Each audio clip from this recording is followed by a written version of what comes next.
ઘટના સામે આવી છે જે યુવતીઓ માટે ચેતવણી સમાન છે। એસજી હાઈવે પરના પેલેડિયમ મોલમાં કપડાના શોરૂમની આ ઘટના છે, જેમાં વિકૃત માનસિકતા ધરાવતા એક યુવકે ચેન્જિંગ રૂમમાં સગીરાનો વિડીયો બનાવ્યો। ચેન્જિંગ રૂમના ફ્લોર પર મોબાઈલ જોઈ અને સગીરા ડરી ગઈ હતી। સગીરાએ આ ઘટનાની પોતાની માતાને જાણ કરી।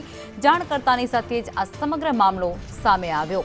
મોબાઈલમાં સગીરાના કપડાં બદલતી વખતના એક નહીં પરંતુ 4 જેટલા વિડીયો મળી આવ્યા છે। જોકે વસ્ત્રાપુર પોલીસે આરોપી રવિ પ્રજાપતિની ધરપકડ કરી લીધી છે। મોબાઈલ ભૂલથી નીચે પડી ગયા હોવાનું રટણ આ આરોપી કરી રહ્યો છે। કાર કંપનીના શોરૂમમાં નોકરી કરે છે તેવી પણ વિગતો મળી છે। ત્યારે આરોપી યુવક મોલમાં કેમ આવ્યો હતો તેની પણ તપાસ હાથ ધરાય છે। જોકે અત્યારે પોલીસ દ્વારા આરોપી સામે પોક્સો એક્ટ હેઠળ ગુનો નોંધાયો છે અને આખો જે આ કેસ છે તેની તપાસ SC/ST સેલને સોંપી દેવાઈ છે।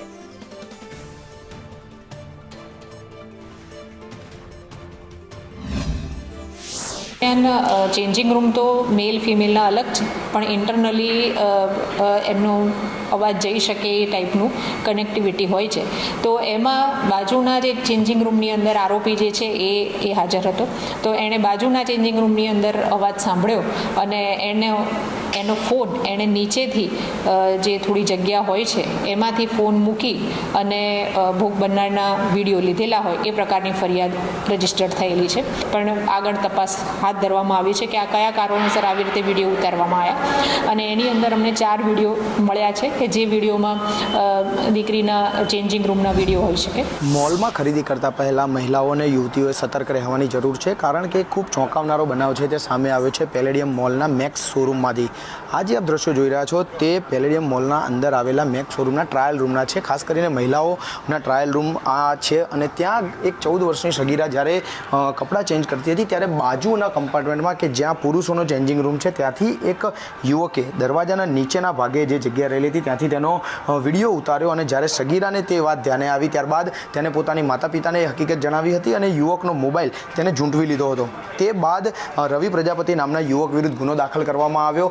વસ્ત્રાપુર પોલીસે ગુનો દાખલ કરી ST/ST સેલને તપાસ સોંપી છે અને રવિ પ્રજાપતિની ધરપકડ કરવામાં આવી છે। પરંતુ ચોંકાવનારી બાબત એ છે કે જો કોઈ પણ મોલમાં કે જાહેર જગ્યા ઉપર મહિલાઓ કે યુવતીઓ જતી હોય તો તેમને સચેત રહેવાની જરૂર છે, કારણ કે આ એવો પહેલો બનાવ નથી કે જ્યાં યુવતીઓની સુરક્ષાને લઈને ખામી સામે આવી હોય। ત્યારે આવા બનાવો અન્ય લોકો સાથે ના બને, અન્ય મહિલાઓ તેનો ભોગ ન બને તે માટે મહિલાઓ કે યુવતીઓએ જાતે જ સચેત થવું પડશે, જેથી તે આવા ગંભીર પરિસ્થિતિમાં મુકાતા બચી શકે।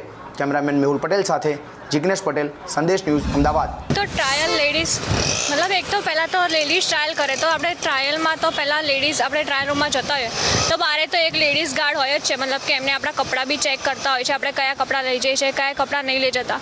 તો એ છોકરો તો અંદર જઈ જ ના શકે કેમ કે અંદર લેડીઝ જ અલાઉડ હોય છે।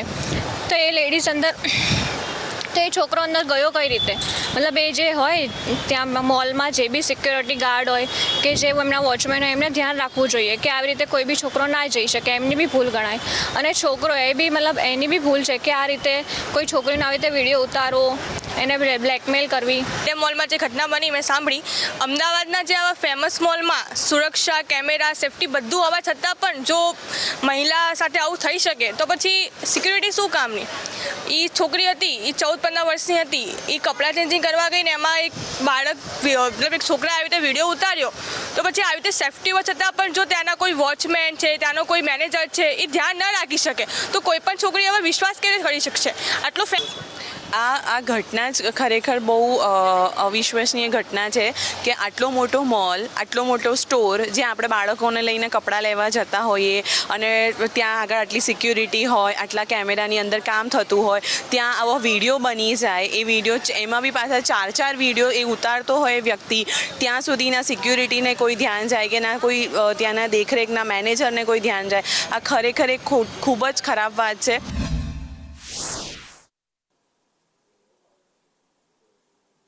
શોપિંગ મોલના ચેન્જિંગ રૂમમાં અનેકવાર હાઇડન કેમેરા મળે છે। મહિલા સુરક્ષાને લઈને અનેક સવાલો ઉઠી રહી છે। આવા નરાધમ પકડાય છે પરંતુ તેના વિરુદ્ધમાં કોઈ કાયદેસર નક્કર કાર્યવાહી નથી, તેને લઈને જ વારંવાર આવા નરાધમો છે તે આવું કૃત્ય કરતા હોય છે। ત્યારે સુરત બાદ અમદાવાદમાં ફરી એક આવું કિસ્સો સામે આવ્યો છે। બેન, મોલની અંદર હાઇડન કેમેરો અને મોબાઈલ મળી આવ્યો છે, શું કહેશો? કઈ રીતની માનસિકતા હોય છે આ લોકોની? દિવસે ને દિવસે જે જોવામાં આવે છે આવા વિકૃત લોકો સમાજના માટે અને આપણા પરિવાર માટે ખૂબ જ દૂષણ અને ખૂબ જ ખતરનાક થઈ રહેલા છે. આના માટે આપણે પણ સજાગ થવાની જરૂર છે, પોલીસે અને સરકારે પણ સજાગ થવાની જરૂર છે.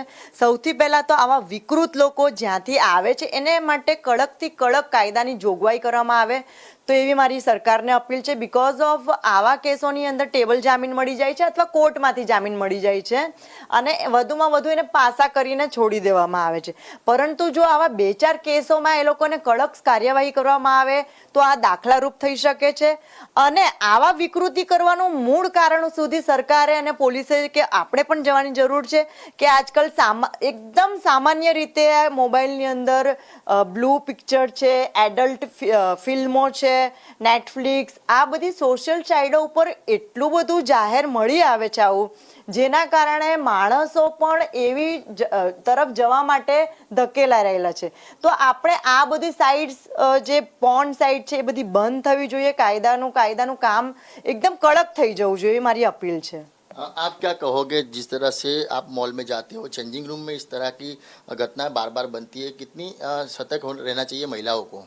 ये महिलाओं की सुरक्षा के लिए बहुत ही गंभीर बात है कि ऐसी चीज़ें हमें देखने को मिल रहा है. ये महिला की सुरक्षा के लिए मतलब ये देखा जा रहा है कि ऐसी मानसिक के लोग हमारे समाज में हैं जो बहुत ही खतरनाक तरीके से हो रहे. इसकी वजह से रेप ये सारी चीज़ें बढ़ती जा रही है. तो सरकार को ये देखना चाहिए, इसके लिए एक अलग से कानून बनाना चाहिए कि इनको कड़ी से कड़ी सजा मिलनी चाहिए.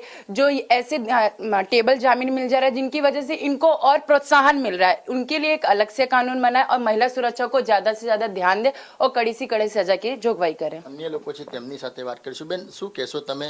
આવું વારંવાર થાય છે. इसमें एग्जैक्टली अगर ऐसा देखने जाए अगर अपने लोग तो ज़्यादा अभी ऐसे ये बढ़ रहा है आगे, जैसे ये भी कैमरा का है तो ये सब चीज़ें क्या बच्चों को भी अफेक्ट करेगी. बच्चे भी फिर ये सब चीज़ें देखना ज़्यादा प्रीफर करेंगे. इसलिए ये सब चीज़ को थोड़ा जो किया जाए थोड़ा कम किया जाए, या तो फिर इस पर दंड वंड जो है सजा ज़्यादा बढ़ाई जाए.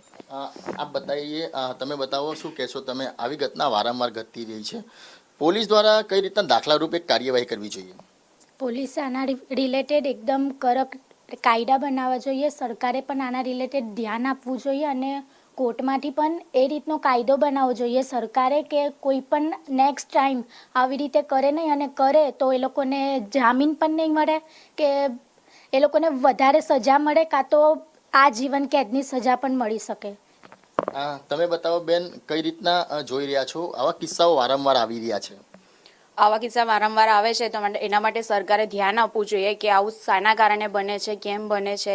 તો એના માટે પોલીસને કહેવું જોઈએ કે આવું ફરીવાર બને નહીં, તે માટે સતર્ક રહેવું જોઈએ. અને આપણે મહિલાઓએ પણ આપણે શોપિંગમાં જઈએ, કપડાં ચેન્જીસમાં બી કેવા કેમેરા છે, શું છે, તે બધું વધારે જાણવું જોઈએ. અને આના માટે જેટલો કડક કાયદો બનતો હોય તેવી સરકારને અપીલ છે કે કડકમાં કડક કાયદો બનાવો. બેન, તમે બતાવો, શોપિંગ મોલમાં જાઓ છો તો આ રીતની વારંવાર ઘટનાઓ બને છે, લોકો રેકોર્ડિંગ કરી લે છે, કઈ રીતના મહિલાઓએ ધ્યાન રાખવું જોઈએ ખાસ?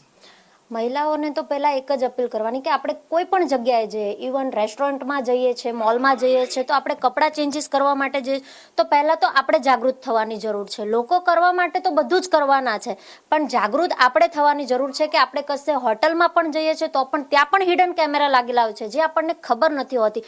તો આપણે એ વાતની બધી ધ્યાન રાખવું જોઈએ. આપણે આજુબાજુમાં તો બધે ચેક કરવું જોઈએ, ત્યારબાદ જ આપણે કપડાં ચેન્જીસ કરવા જોઈએ કે કોઈ પણ કઈ વસ્તુ કરવી જોઈએ.